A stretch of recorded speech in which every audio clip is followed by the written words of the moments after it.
Vous savez, ma mère chérie, combien j'aime les fleurs. En me faisant prisonnière à 15 ans, je renonçais pour toujours au bonheur de courir dans les campagnes émaillées des trésors du printemps.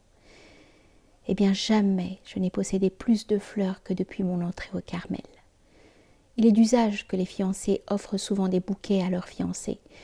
Jésus ne l'oublia pas. Il m'envoya à foison des gerbes de bleuets, grandes pâquerettes, coquelicots, toutes les fleurs qui me ravissent le plus. Il y avait même une petite fleur appelée la nielle des blés, que je n'avais pas trouvée depuis notre séjour à Lisieux. Je désirais beaucoup la revoir, cette fleur de mon enfance, cueillie par moi dans les campagnes d'Alençon. Ce fut au Carmel qu'elle vint me sourire et me montrer que, dans les plus petites choses comme dans les grandes, le bon Dieu donne le centuple dès cette vie aux âmes qui, pour son amour, ont tout quitté. Mais le plus intime de mes désirs, le plus grand de tous que je pensais ne jamais voir se réaliser était l'entrée de ma Céline chérie dans le même Carmel que nous. Ce rêve ne me semblait invraisemblable. Vivre sous le même toit, partager les joies et les peines de la compagne de mon enfance. Aussi j'avais fait complètement mon sacrifice. J'avais confié à Jésus l'avenir de ma sœur chérie, étant résolue à la voir partir au bout du monde s'il le fallait. La seule chose que je ne pouvais accepter, c'était qu'elle ne soit pas l'épouse de Jésus, car j'aimais autant que moi-même il m'était impossible de la voir donner son cœur à un mortel. J'avais déjà beaucoup souffert en la sachant exposée dans le monde à des dangers qui m'avaient été inconnus. Je puis dire que mon affection pour Céline était depuis mon entrée au Carmel un amour de mère autant que de sœur. Un jour qu'elle devait aller en soirée, cela me faisait tant de peine que je suppliais le bon Dieu de l'empêcher de danser. Et même, contre mon habitude, je versai un torrent de larmes. Jésus daigna m'exaucer. Il ne permit pas que sa petite fiancée pût danser ce soir-là, quoiqu'elle ne fût pas embarrassée pour le faire gracieusement lorsqu'il était nécessaire. Ayant été invitée sans qu'elle pût refuser, son cavalier se trouva dans l'impuissance totale de la faire danser. À sa grande confusion, il fut condamné à marcher simplement pour la reconduire à sa place, puis il s'esquiva et ne reparut pas de la soirée. Cette aventure, unique en son genre, me fit grandir en confiance et en l'amour de celui qui, posant son signe sur mon front, l'avait en même temps imprimé sur celui de ma Céline chérie. Le 20 juillet de l'année dernière, le bon Dieu, rompant les liens de son incomparable serviteur et l'appelant à la récompense éternelle, rompit en même temps ceux qui retenaient au monde sa fiancée chérie. Elle avait rempli sa première mission. Chargée de nous représenter tout auprès de notre Père si tendrement aimé, cette mission, elle l'avait accomplie comme un ange. Et les anges ne restent pas sur la terre lorsqu'ils ont accompli la volonté du bon Dieu. Ils retournent aussitôt vers lui, c'est pour cela qu'ils ont des ailes. Notre ange aussi secoua ses ailes blanches. Il était prêt à voler bien loin pour trouver Jésus. Mais Jésus le fit voler tout près. Il se contenta de l'acceptation du grand sacrifice qui fut bien douloureux pour la petite Thérèse. Pendant 2 ans, sa Céline lui avait caché un secret, qu'elle avait souffert elle aussi. Enfin, du haut du ciel, mon roi chéri, qui sur la terre n'aimait pas les lenteurs, se hâta d'arranger les affaires si embrouillées de sa Céline, et le 14 septembre, elle se réunissait à nous. Un jour, que les difficultés semblaient insurmontables, je dis à Jésus pendant mon action de grâce, « Vous savez, mon Dieu, combien je désire savoir si papa est allé tout droit au ciel. Je ne vous demande pas de me parler, mais donnez-moi un signe. »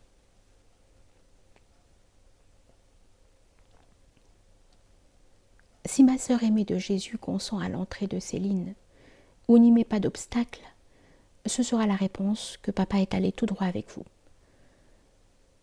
Cette sœur, comme vous le savez, ma mère chérie, trouvait que nous étions déjà trop de 3 et par conséquent ne voulait pas en admettre une autre. Mais le bon Dieu, qui tient en sa main le cœur des créatures et l'incline comme il veut, changea les dispositions de la sœur. La première personne que je rencontrai après l'action de grâce, ce fut elle qui m'appela d'un air aimable, me dit de monter chez vous et me parla de Céline, les larmes aux yeux. Oh, combien de sujets n'ai-je pas de remercier juste Jésus qui sut combler tous mes désirs. Maintenant, je n'ai plus aucun désir, si ce n'est celui d'aimer Jésus à la folie. Mes désirs enfantins sont envolés. Sans doute, j'aime encore à parer de fleurs l'autel du petit Jésus. Mais depuis qu'il m'a donné la fleur que je désirais, ma Céline chérie, je n'en désire plus d'autre. C'est elle que je lui offre comme mon plus ravissant bouquet. Je ne désire pas non plus la souffrance ni la mort, et cependant je les aime toutes les deux, mais c'est l'amour seul qui m'attire. Longtemps je les ai désirées. J'ai possédé la souffrance et j'ai cru toucher au rivage du ciel.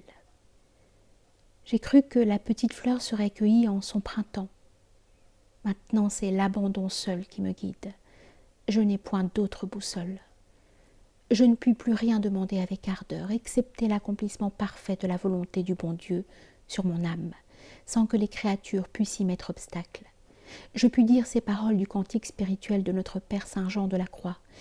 Dans le cellier intérieur de mon bien-aimé, j'ai bu et, quand je suis sortie, dans toute cette plainte je ne connaissais plus rien, et je perdis le troupeau que je suivais auparavant. Mon âme s'est employée avec toutes ses ressources à son service. Je ne garde plus de troupeau, je n'ai plus d'autre office parce que maintenant tout mon exercice est d'aimer. Ou bien encore, depuis que j'en ai l'expérience, l'amour est si puissant en œuvre qu'il sait tirer profit de tout, du bien et du mal qu'il trouve en moi, et transformer mon âme en soi. Ô ma mère chérie, quelle est douce la voix de l'amour.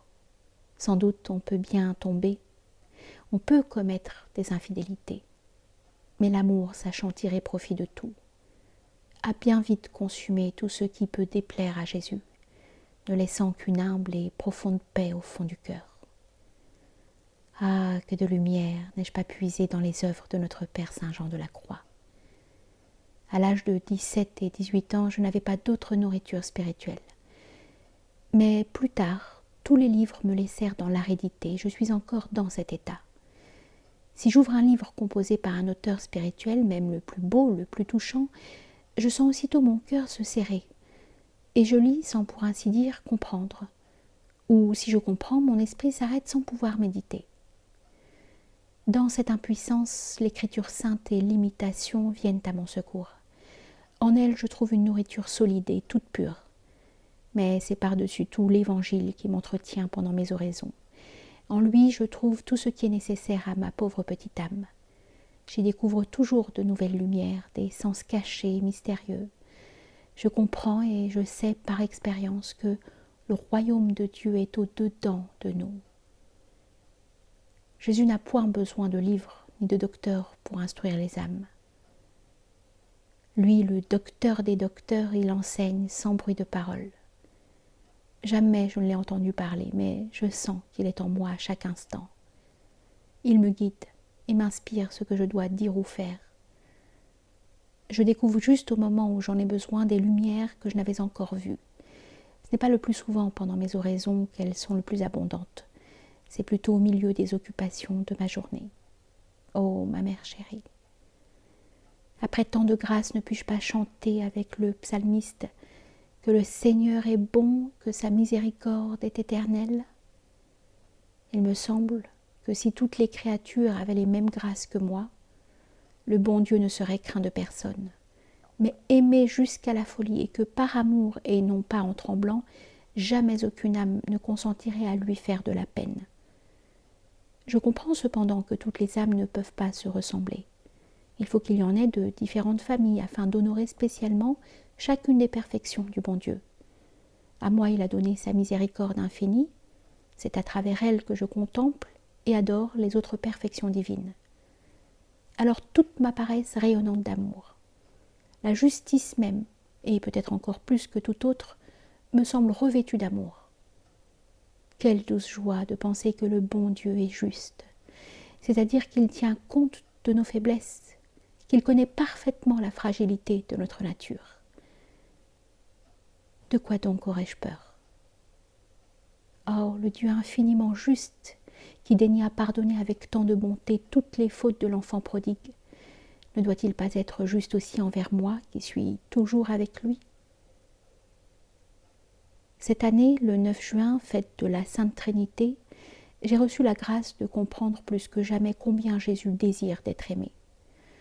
Je pensais aux âmes qui s'offrent comme victimes à la justice de Dieu afin de détourner et d'attirer sur elles les châtiments réservés aux coupables.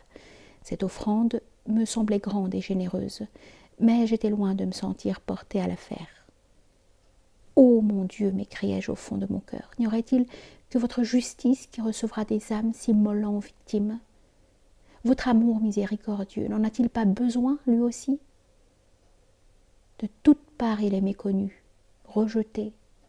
Les cœurs auxquels vous désirez le prodiguer se tournent vers les créatures leur demandant le bonheur avec leur misérable affection, au lieu de se jeter dans vos bras et d'accepter votre amour infini. Ô mon Dieu, votre amour méprisé va-t-il rester en votre cœur ? Il me semble que si vous trouviez des âmes s'offrant en victimes d'holocauste à votre amour, vous les consumeriez rapidement. Il me semble que vous seriez heureux de ne point comprimer les flots d'infinie tendresse qui sont en vous. Si votre justice aime à se décharger, elle qui ne s'étend que sur la terre, combien plus votre amour miséricordieux désire-t-il embrasser les âmes, puisque votre miséricorde s'élève jusqu'aux cieux. Ô mon Jésus, que ce soit moi, cette heureuse victime, consumez votre holocauste par le feu de votre divin amour.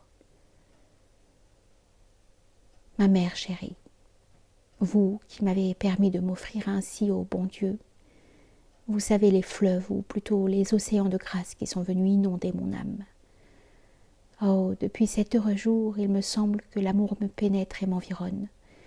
Il me semble qu'à chaque instant, cet amour miséricordieux me renouvelle, purifie mon âme et n'y laisse aucune trace de péché.